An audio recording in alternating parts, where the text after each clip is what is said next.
In this video learning series, I will share on emotional intelligence in leadership. What is emotional intelligence and why does it matter? Well, according to Daniel Goleman, emotional intelligence is a critical group of non-cognitive skills, capabilities, and competencies which help individuals to control and manage their emotional responses to events and pressures.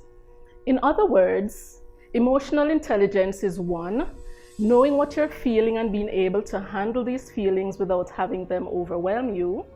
2, being able to motivate yourself to get jobs done, to be creative and to perform at your peak.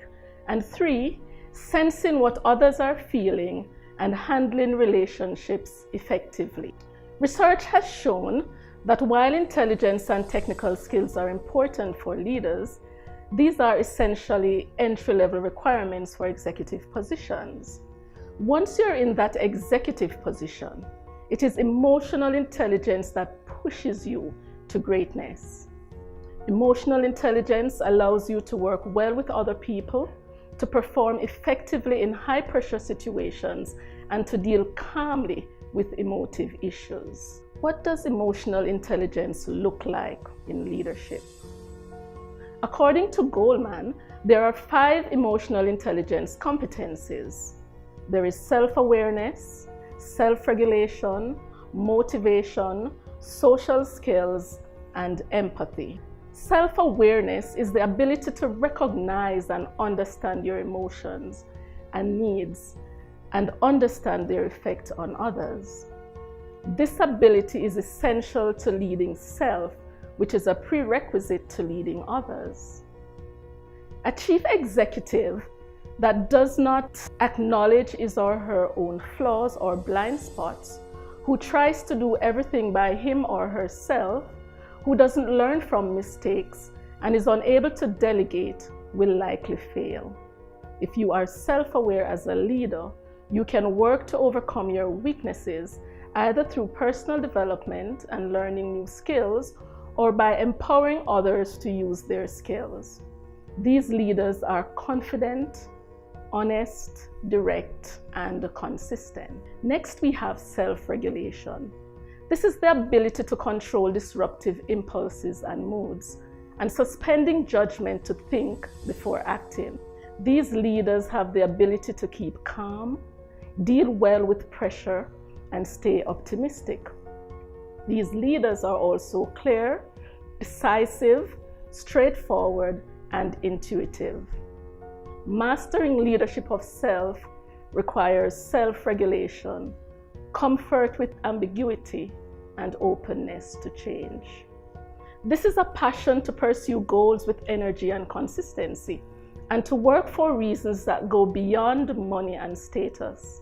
As a leader, this means setting high standards for yourself, constantly challenging yourself, finding ways around the obstacles, and picking up yourself when things go wrong.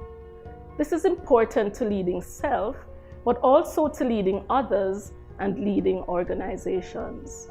Successful leaders know how to unlock the potential of others. They understand what matters to people, what their motivations are, and how these motivations relate to the purpose of the organization. Next, we have social skills. These include skills and proficiencies in starting, managing, and building relationships with individuals and groups. Successful leaders understand that they need to be flexible and adaptable, as well as able to read and understand others. These leaders are good communicators, approachable and willing to listen, and respect the expertise of others. They are effective in leading change, demonstrate persuasiveness or influencing ability, and build rapport easily. Mastering leadership of organizations requires building strong relationships with boards, partners, stakeholders, and even competitors to reach organizational goals. Great leaders ensure success through influencing and by networking. Finally, we have empathy. This is recognizing the emotional makeup of others and engaging with them appropriately. Indicators include expertise in building and maintaining relationships and understanding the challenges others face. These leaders are influential and demonstrate the ability to understand and share the feelings of others. Empathy is essential to the successful leadership of self, others, and organizations. In summary, to develop your leadership skills, you don't need to be a robot and turn your emotions off. Focus on interpersonal and intrapersonal skills. Being a good leader is about technical skills, strategic thinking, and knowledge. But being a great leader requires emotional intelligence. And that's your bite-sized leadership learning lesson on emotional intelligence.